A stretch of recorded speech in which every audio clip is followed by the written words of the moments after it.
जय. माऊली ज्ञानेश्वर महाराज की जय. जगद्गुरु तुकाराम महाराज की जय. वैकुंठवासी सद्गुरु गाडगे महाराज की जय. पांडुरंग हरी वासुदेव हरी.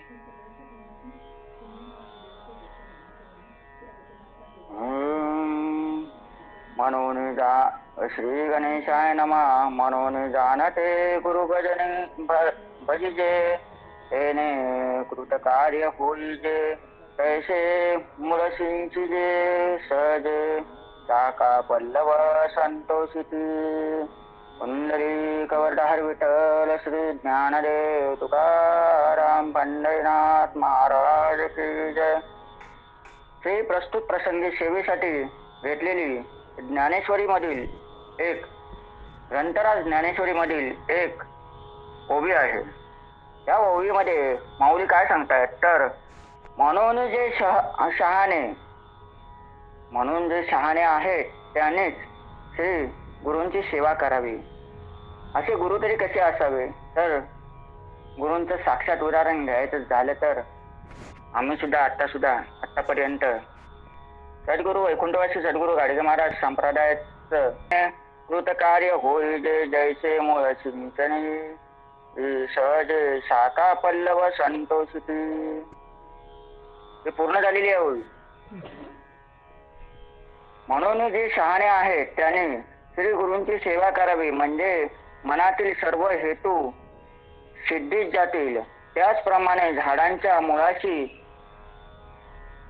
पाणी घातले म्हणजे फांद्या व पाने आपोआप टवटवीत होतात. त्याच पद्धतीने आपला हा परमार्थ सध्या टवटवीतरित्या चालण्याचा प्रयत्न चालू आहे आणि त्यामध्ये साक्षात भगवान परमात्माचा उदाहरण देण्यासाठी माऊली त्यांच्याच अभंगाद्वारे सांगतात. इवलेसे रोप लाविले द्वारी, त्याचा वेलू गेला गगनावरी. माऊली खरोखरच इवलेसे रोप हे लावलेले आहेत. ज्ञानेश्वरी रूपी नव्हे तर सर्व अनुमती आणि सर्व संतांनी छोटस रोपट लावून ठेवलेलं आहे, परंतु आपण त्याचा वेल गगनावरती कसं जाईल याची आपण वाटचाल करत आहोत. प्रथमतः मी माझा परिहार देतो आणि नंतर विषयाकडे वळतो. माझा परिहार, माझं नाव पूर्ण भावेश सदाशिव शिंदे, गाव कोकणामध्ये आहे. कोकणामध्ये खेड तालुका, जिल्हा रत्नागिरी. खेड तालुक्यामध्ये छोटस गाव आहे सवेनी. या सवेनी गावातून खरोखर ताईंचं मदभाग्य म्हणून मला या रघुनाथ फाउंडेशन मध्ये जॉईन करून घेतलात आणि व्यवस्थितरित्या प्रवचन करण्याची संधी दिली. त्याबद्दल वैकुंठवासी सद्गुरु गाडगे महाराज संप्रदायावर अंतर्गत आणि माझ्यातर्फे तुम्हाला लाख लाख धन्यवाद देतो आणि माझ्या सेवेला सुरुवात करतो. राम सर्वांना जय हरी.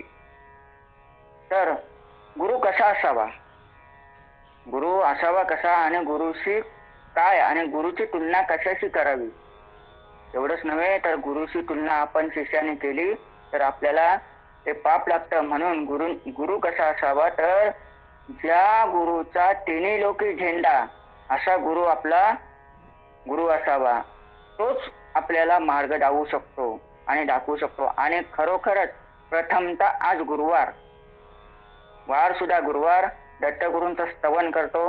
गुरुर ब्रह्मा गुरुर विष्णू गुरुर्देवो महेश्वरा, गुरुर साक्षात परब्रह्म तस्मै श्री गुरवे नमः. गुरु कसा असावा? ब्रह्म, विष्णू आणि महेश हे तिन्ही देवच आहेत, परंतु देवांना गुरु ही पदवी अर्पण कधी झाली हो तर त्यांनी सुद्धा तसं महत्भाग्य कार्य केलं त्यावेळेलाच त्यांना गुरु म्हणून पदवी मिळाली.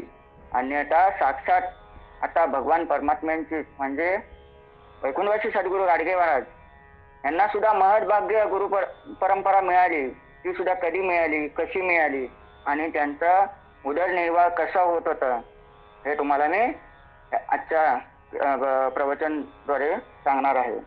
तर गाडगे बाबा म्हणजे एक मोठे संत होते आणि ते सुद्धा देवासारखे होते. न करणे करतो, न करा नारायण हो जाय, असे ते संत होते. काय सांगायचे तर असे संत वचन आहे. गाडगे बाबा असे होते की जातीने परीत होते, जात त्यांची परीत होती, परंतु न सुधारलेली आणि कधीही सुधारणार नाही अशी जात होती, परंतु त्या जातीवरती त्याने पडदाफाड केला आणि प्रत्येक गोष्टीला कधी उजाळा न देताना आपल्या स्वतःत किती बदल करता येईल ते बदल स्वतःच करत गेले. म्हणून ते काय करत होते, लहानपणात असता असता त्याने स्वतःमध्ये बदल करायचं ठरवलं. स्वतःमध्ये बदल करता करता त्याने कालांतराने त्यांचे वडील एक्सपायर झाले. वडील एक्सपायर झाल्याच्या नंतर ते त्या ज्या राहत्या घरातून घर पण नाहीसं झालं त्यांचं, आणि त्या घरातून आई आणि ते दोघे जणही निघून मामाच्या गावी आले. आणि मामाच्या गावी उदरनिर्वाह होत होता. म्हणून उदरनिर्वाह होत होता. त्या मामाच्या गावचं नाव काय तर शेणगाव. या शेणगावाचे लहानाचे एक छोटेसे शेणगाव नावाचे गाव होते. तिथे एक परीट राहत असे आणि त्या परीटांचं नाव काय होतं तर झिंगराजी. आणि सखूबाई ही त्यांची बायको, म्हणजे जगद्गुरु संत गाडगेबाबांची आई. आणि इसवी सन 1856 साली महाशिवरात्रीचा प्रहर होता आणि सखूबाई बाळंत झाल्या. गुडगुडीत मुलगा झाला आणि सखूबाईंना आनंद झाला. महाराज, खरोखर अशा गोष्टी व्यवस्थितरित्या पार पडत होत्या आणि त्या लहानपणातच काय काय घडत होते ते तुम्हाला मी आता सांगण्याचा प्रयत्न चाललेला आहे. झिंगराजी सारखे सगळे सोयरे मुलांचे बारसे थाटामाटाने करायचे हे झिंगराजींना सांगितले गेले. डेबूजी थाट कसा होता, मंडळी जमली होती. झिंगराजीने विचारलं होतं की झिंगराजी रीती परंपरेने होऊ दे हो. मग झिंगराजीला सर्व लोक सांगतायत रीतिरिवाजाप्रमाणे होऊ दे, पण झिंगराजी काय स्वतः अगदी काय तालेबाज नव्हते. गाडगेबाबांचे वडील तालेबाज नव्हते. मग झिंगराजीने काय केलं, त्याचे सावकाराचे कर्ज उचललं आणि एक बोकड झिंगराजीने आणला. कशासाठी तर गाडगेबाबांच्या या संपूर्ण बारशाच्या जेवणासाठी. आणि तो बोकड कापून त्याचं जेवण सर्व समाजाला दिला. आणि समाजाला देत असताना सर्व गाडगेबाबांना हे कळत होतं बाबांचं थाटमाट बारसा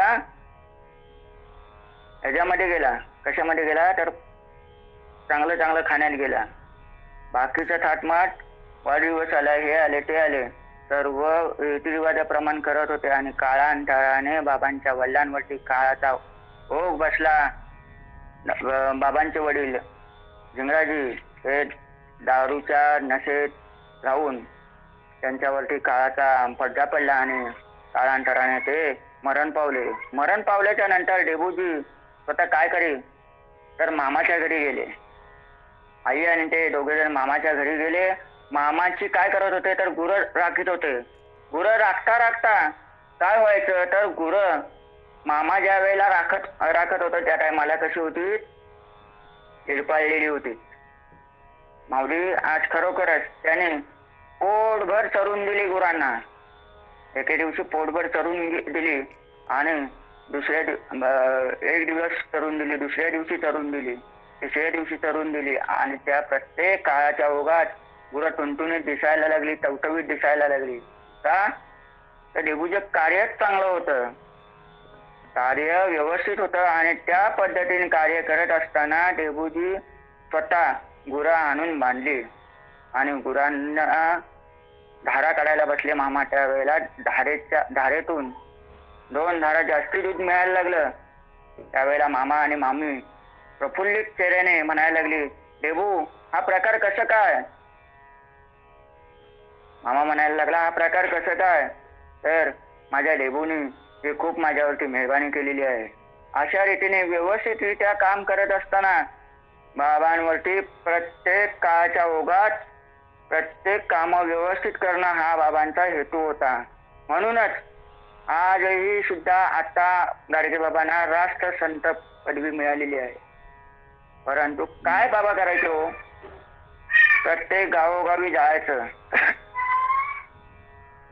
आणि गावोगावी जाऊन काय करणार तर गावाची घाण काढायची, संध्याकाळपर्यंत गावची घाण काढायची आणि संध्याकाळी एखाद्या मंदिरात यायचं, मंदिरात झाड लोट करून व्यवस्थितरित्या येणाऱ्या सर्व साधकांची त्या डोक्यातली घाण काढायची. हे बाबांचं कर्तव्य होतं. असो, हे पुढचं भाग आहे तरी सुद्धा मी थोडा पुढे गेलो असू दे, दिलगिरी व्यक्त करतो. परंतु बाबा गायींच्या धारा व्यवस्थितरित्या मिळायला लागल्या. मामा म्हणायला लागले गायी व्यवस्थितरित्या धारा द्यायला लागल्या, 2 थेंब जास्ती मिळतात. जिथे 1 लिटर दूध होतं तिथे 2 लिटर दूध मिळायला लागलं. मामा आनंद झाला मामाना. परंतु काळाचा ओघ काय हो, ज्या वेळेला बाबा गायी चारायला जात नव्हते त्या टायमाला फक्त काय बाबांना मिळायचं, दह्याच्या ऐवजी फक्त ताकच मिळायचं. म्हणून बाबा रडत असायचे.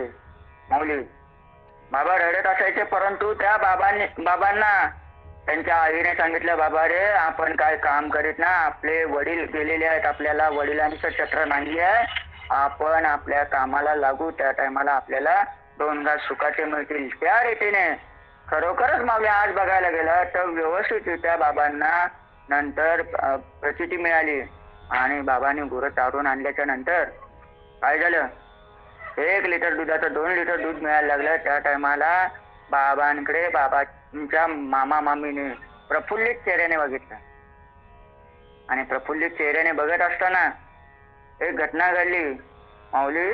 त्यावेळेलाच एक नेमकी गाय व्यायली. गाय व्यायली म्हणजे काय तर गायीने एक वासरू जन्माला घातलं. त्यावेळेला बाबांनी संपूर्ण तिचं विणं केलं आणि विणं करीत असताना बाबांच्या तोंडावरती जी तेजी होती ती आतापर्यंत आपल्या कोणत्याही ठिकाणी मिळत नाही बघायला. माऊली खरोखरच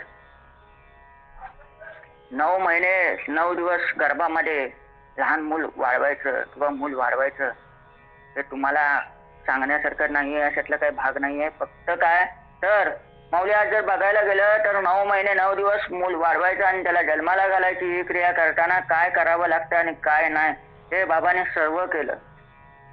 ते करत असताना त्यांच्यावरती माया जळली, सर्व गुरांची माया जळली आणि त्या गुरांवरती हात फिरवून ते फक्त बोलायचे मंत्र. काय बोलायचे, गोपाळा गोपाळा देवकी नंदन गोपाळा, गोपाळा गोपाळा देवकी नंदन गोपाळा, देवकी नंदन गोपाळा, देवकी नंदन गोपाळा, गोपाळा गोपाळा देवकी नंदन गोपाळा.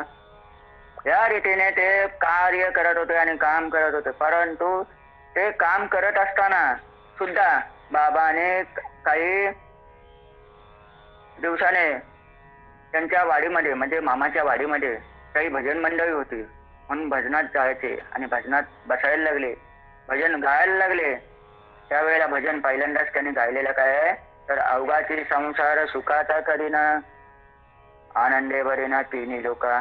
हे व्यवस्थितरित्या भजन गायल्याच्या नंतर मामांच्या चेहऱ्यावरती प्रफुल्लितपणा आला, आईच्या सुद्धा चेहऱ्यावरती प्रफुल्लितपणा आला. आणि त्यावेळेला काय घडलं तर डेबू नुसता भजन गातच नव्हता तर डेबू प्रत्येकरित्या गाऊन भजन गाणं संपल्याच्या नंतर अभंगाची विचार विनिमय करायचे. अवघाची संसार सुखाचा करीन म्हणजे काय हे सर्व लोकांना समजावून सांगू लागले. काळाच्या ओघान काळांतराने माऊली स्वतः प्रवचन कीर्तन करायला लागले आणि प्रवचन कीर्तन करता करता माऊलीने समाज प्रबोधन करण्याचं काम हाती घेतलं. जो जो येईल त्याला व्यवस्थितरित्या समाज प्रबोधन करणं हे बाबांचं कर्तव्य दिसू लागलं आणि बाबांनी व्यवस्थितरित्या कर्तव्य पार पडत असताना प्रत्येक संतांना आणि प्रत्येक जिथे जातील तिथे ज्या वेळेला ते कीर्तनाला उभे राहायचे त्या टायमाला पोशाख काय असायचा तर फाटकी एक गोधडी अंगावरती आणि चिंध्याने शिवलेला एक सदरा, खाली लंगोट, हातामध्ये काठी आणि डोक्यावरती खापर गाडगा असायचं. म्हणून देबूजी झिंगरावजी जानवलकर त्या नावाला गाडगे बुवा म्हणून नाव प्रसिद्ध झाले. आणि गाडगे बाबांची कीर्तनं खरोखरच पाहायला गेलात तर या टोपीवरती नाहीत, तर खापर घेतलेलं कधीही तुम्हाला बघायला भेटेल.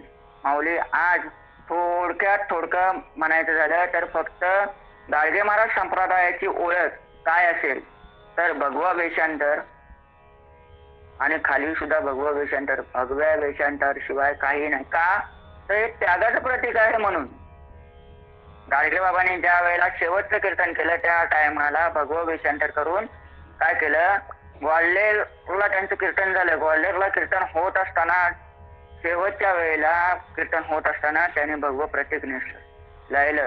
त्या तिथपासूनच भगव्या वेषांतराची एक ओळख निर्माण झाली.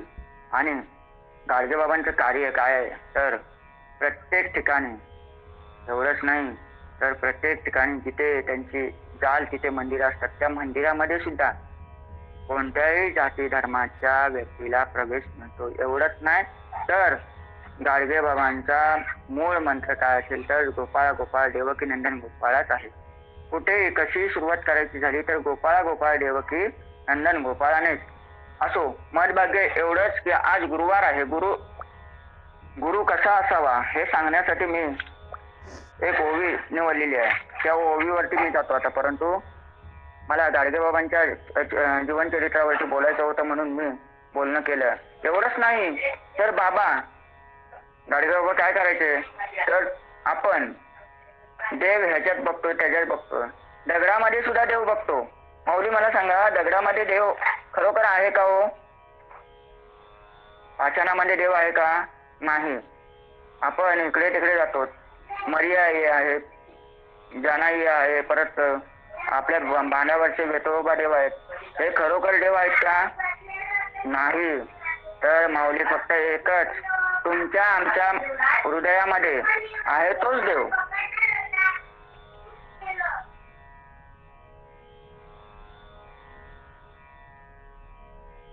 हृदयामध्ये आहे तोच देव. मग त्या देवाला आपण जर ओळखलं तरच आपल्याला कुठली तरी वाटचाल मिळेल ना. बाबाने काय केलं तर आपण जाऊन कोंबडं कापतो, कोंबडं कापण्याला सुद्धा बंदी केली. एवढंच नाही, बकरं कापतो त्याला सुद्धा बंदी केली. मग करायचं काय तर या जीवाला आपण जीवदान देण्याचा प्रयत्न करा.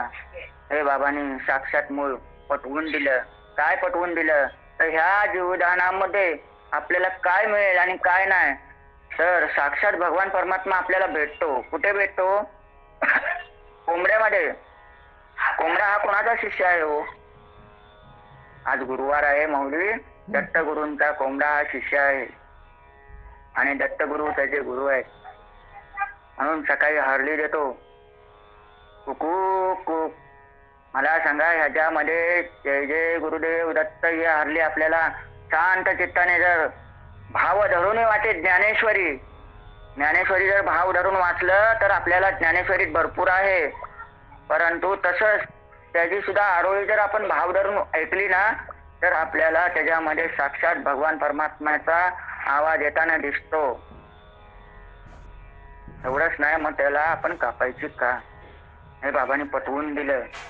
पटवून दिल्याच्या नंतर त्यांना समजावून सांगितलं कोंबड्या काय आहे किंवा बकरं कोण आहे, बकरी कोण आहे, काय आहे ते समजावून दिल्याच्या नंतरच सगळ्यांनी ते बंद केलं. तरी सुद्धा आता कलियुगाच्या पेढ्यामध्ये कोणही बंद करीत नाही.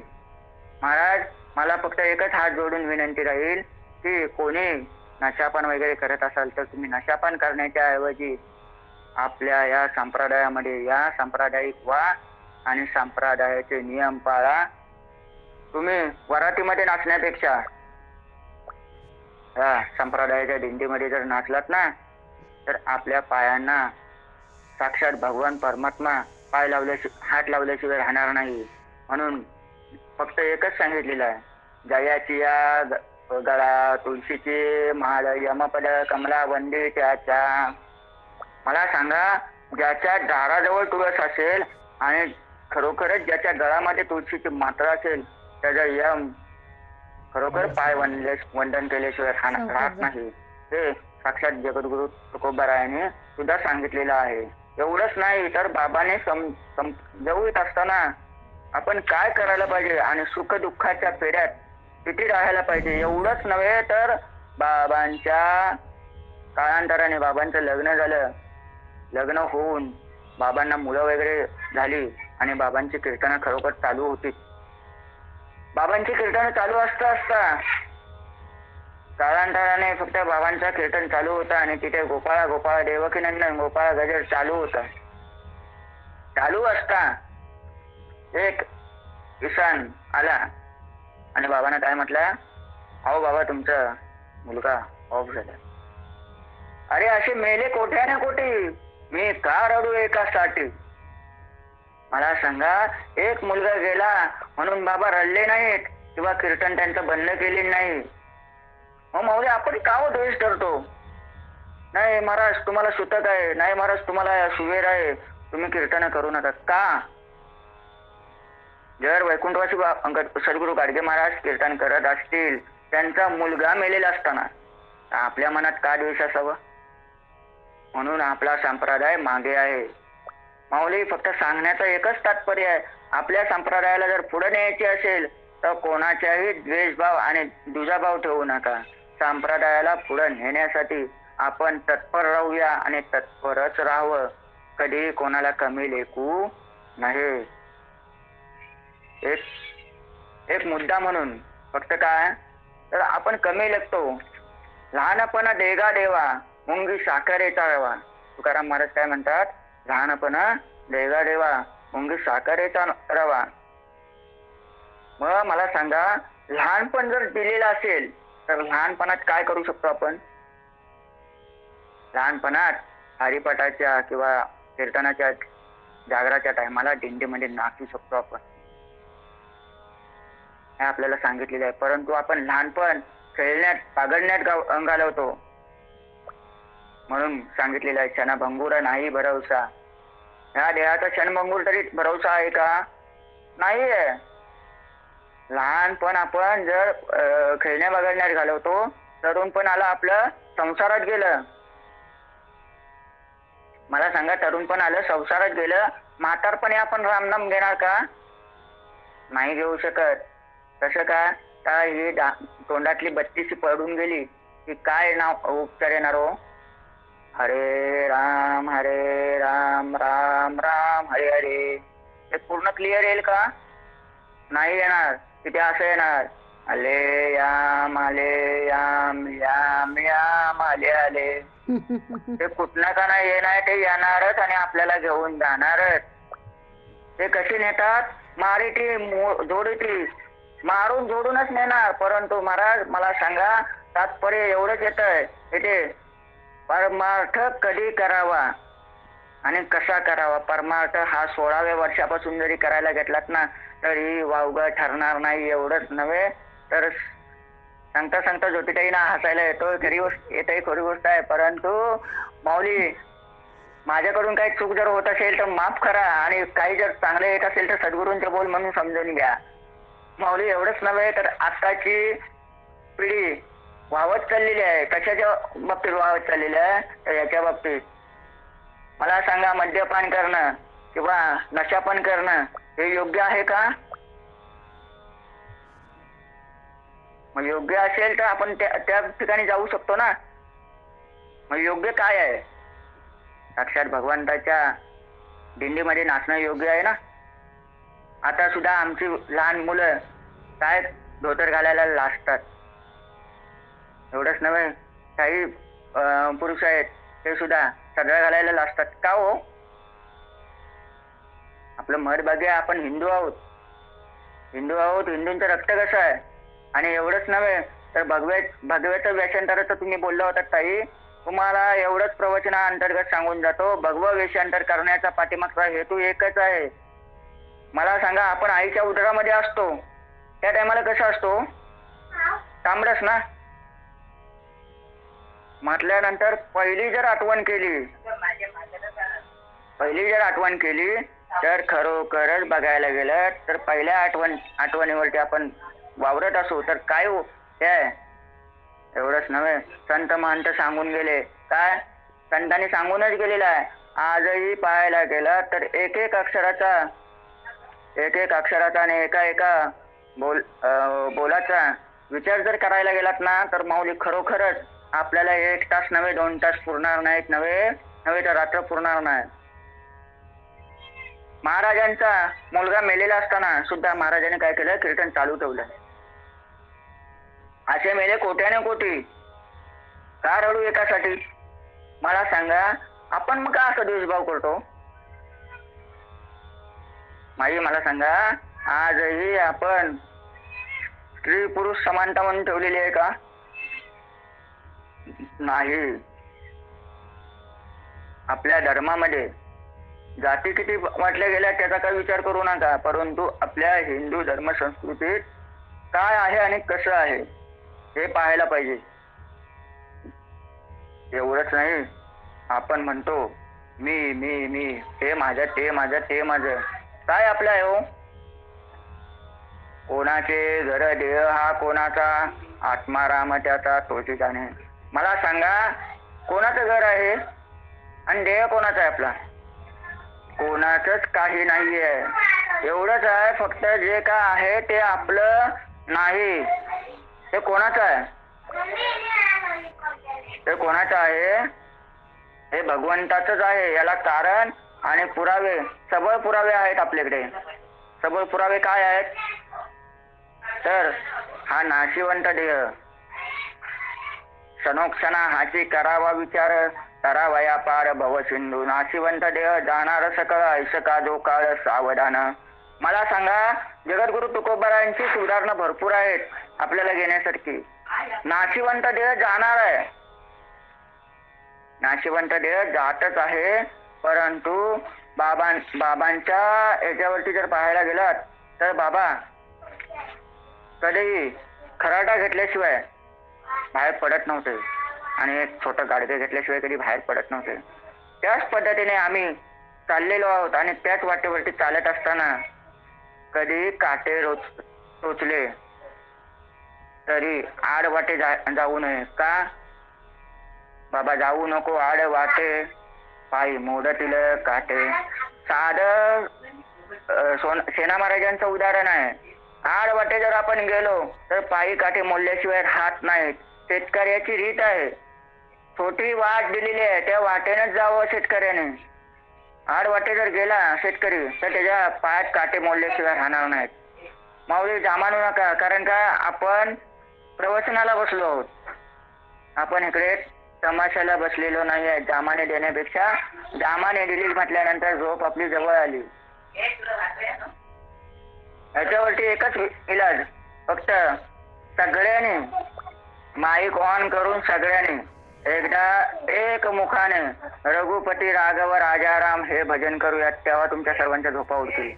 रघुपती राघव राजाराम पतित पावन सीताराम. रघुपती राघव राजाराम पतित पावन सीताराम.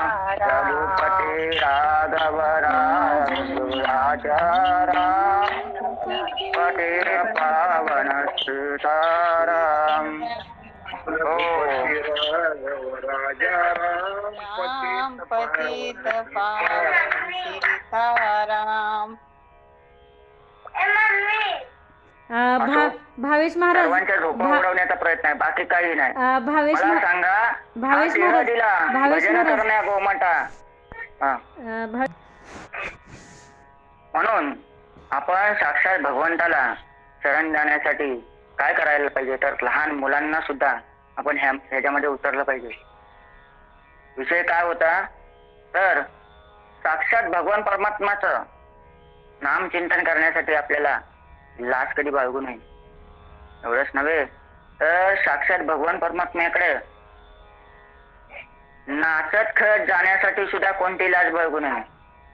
आपण हे करतो काय, एखाद्या वरातीमध्ये नाचायला कधी कमीपणा लेखत नाही, मग तिथे नाचतो ना आपण.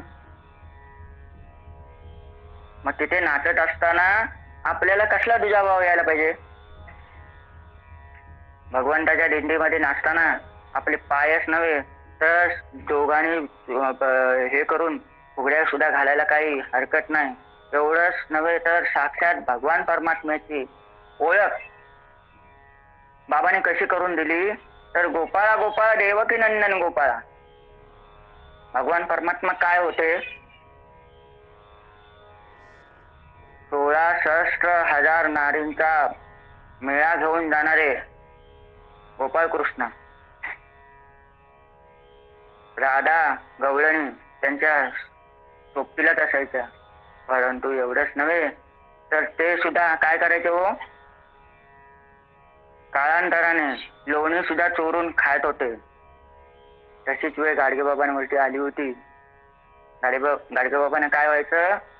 प्रत्यक्षात दही मिळायचं नाही, कधी दह्याचं पाणी मिळायचं. मग ते पाणी पिण्याच्या ऐवजी ते दही चोरून खायचे. तेव्हा ज्या टायमाला ते व्यवस्थितरित्या काम करत होते त्या टायमाला ते करत होते तसं. मग तसंच गोपाळ कृष्णाने सुद्धा काय केलं? सवंगड्यांना जमवून ते दही चोरायचे आणि स्वतःच खायचे. का हो?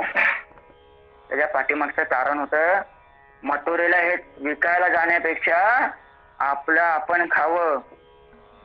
म्हणून आपण काय करतो? आपलं पिकवतो आणि आपण नेऊन विकतो. त्याचा काहीच उपयोग नाही. तरी आज खरोखर विचार करण्यासारखी गोष्ट आहे. आपण आपल्या शेतामध्ये कोणतंही धान्य पिकवतो आणि ते विकायला जातो. विकण्यापेक्षा तेच आपण साठवण तेच खाऊया. त्याच्यामध्ये आपण केमिकल न मिसळता जर ते आपण खाल्लं ना तर ते आपल्या शरीराला खरोखर पोषक ठरत आहे. एवढंच नव्हे त्याच रीतीने बाबाने प्रत्येक कामं करायला लागले. मग कामं करत असता असता तुटपुंजी गोळा करत असता असता काळांतराने त्यांची प्राणज्योत मावळली. तो दिवस होता 27 डिसेंबर. हा साधा आणि शॉर्टकट गाडगेबाबांचा परिचय करून दिलेला आहे. आणि गाडगेबाबांची प्राणज्योत सुद्धा अशी एका ठिकाणी नव्हती मावळली, तर त्यांचा प्रवास चालू होता आणि प्रवासा अंतर्गत त्यांची एका नदीच्या मध्यभागी गाडी आली आणि तिथेच प्राणज्योत मावळली. आणि माऊली तिथे बाबांचा देहांत झाला. एवढ्याच काळांतराने काही दिवस बाबांचे गुरु शिष्य, कधी बाबांनी गुरु शिष्य मानून ठेवलेले नाही किंवा मेळावा घेऊन बाबांनी कुठलंही कार्य केलेलं नाही. बाबा जिथे जायचे तिथे त्यांचं समाज मंदिर करायचे, तिथे त्यांचं काही उभं करून राहायचे. एवढंच नाही, बाबांनी शिक्षणासाठी भरपूर परिश्रम केलेले आहेत आणि बाबांनी भरपूर योगदान शिक्षणासाठी दिलेलं आहे. बाबा काय म्हणायचे?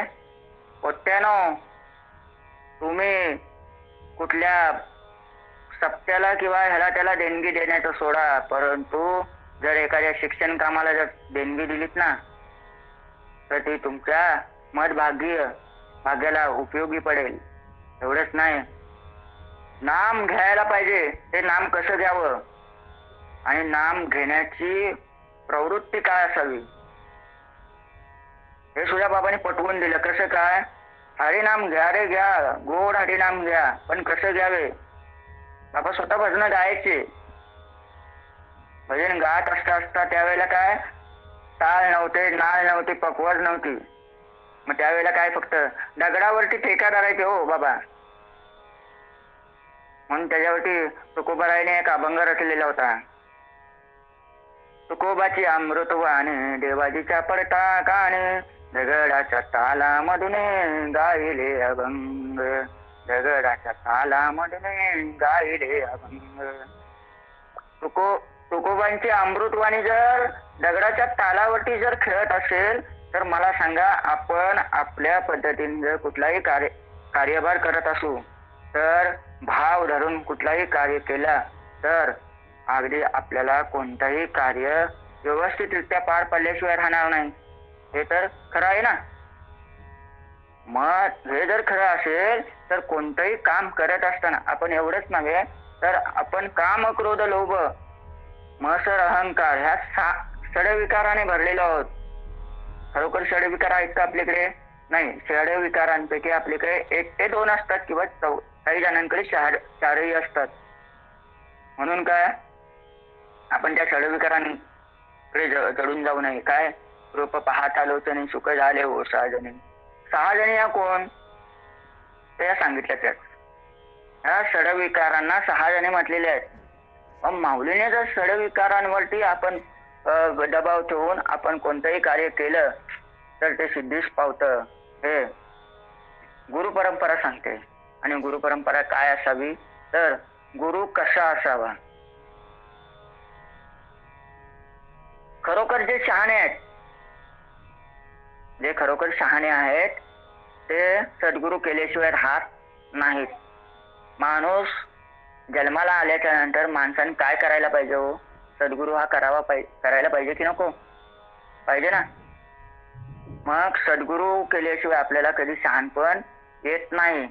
आम्ही सुद्धा आता सद्गुरु जर केलेले नसते तर आम्हाला हे शहाणपण आलं असतं का?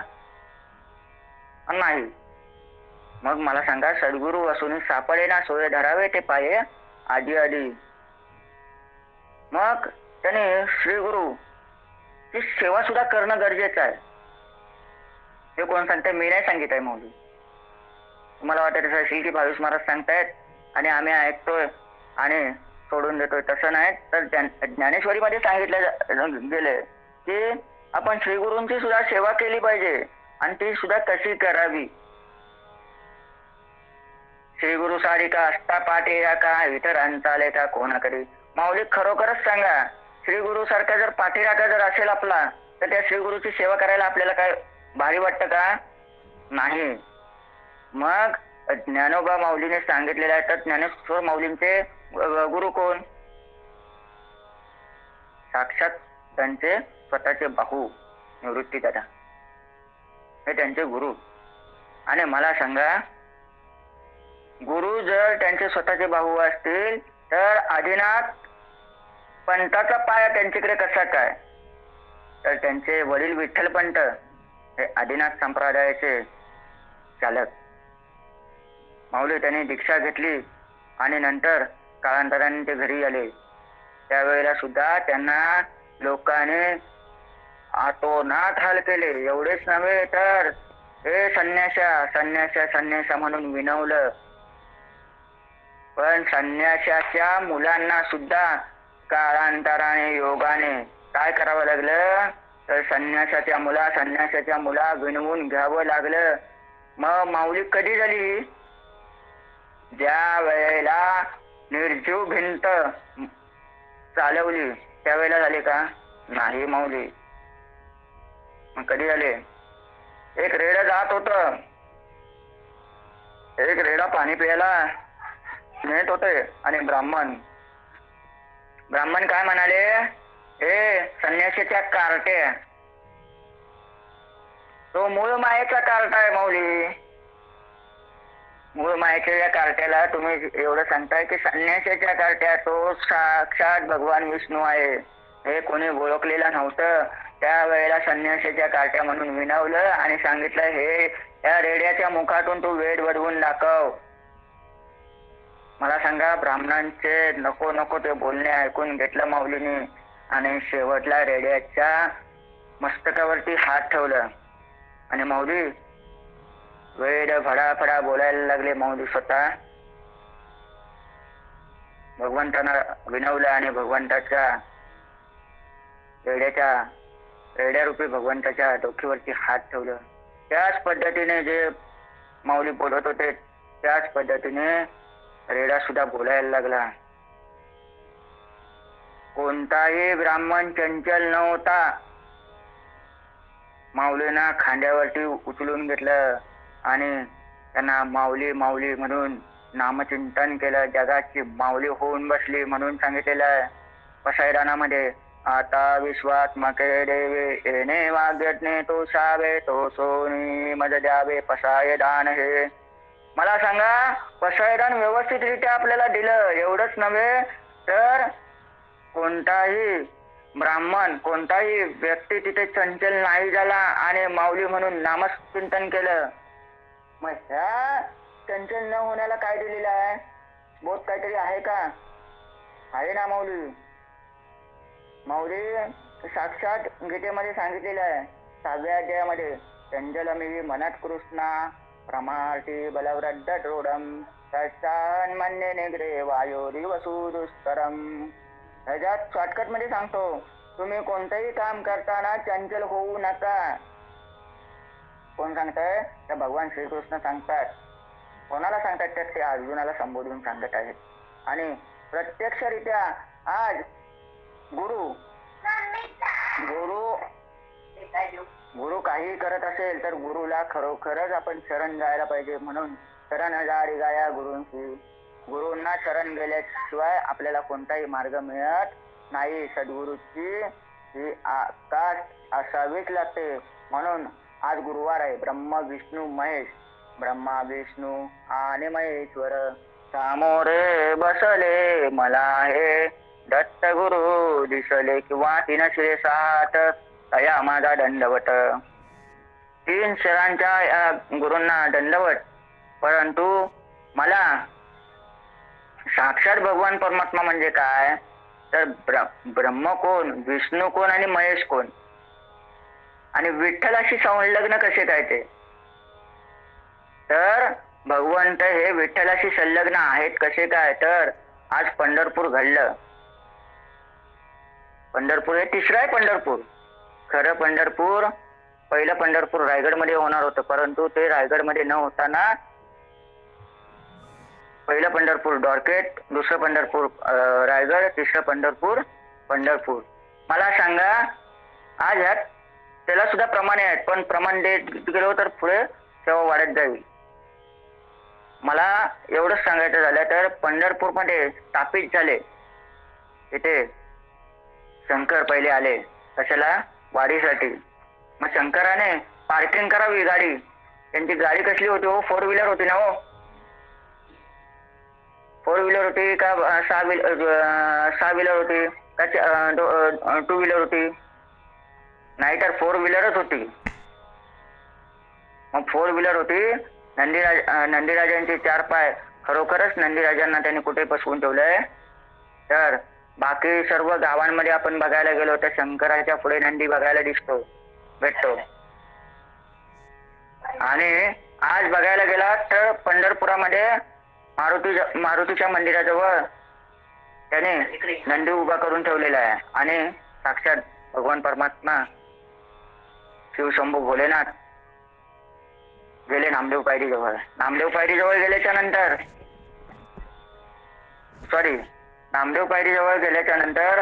गणपतीला सोडलं. आधीच पार्वती माता त्या बिंदीरवनाकडे राहिल्या आणि गणपतीला ना नामदेव पायरीच्या बाजूला डाव्या बाजूला ठेवलं. आणि शंकर भगवान गेले. हे विठ्ठला, मी आता कुठे राहू? बाकीच्यांना सगळ्यांना जागा दिल्यास.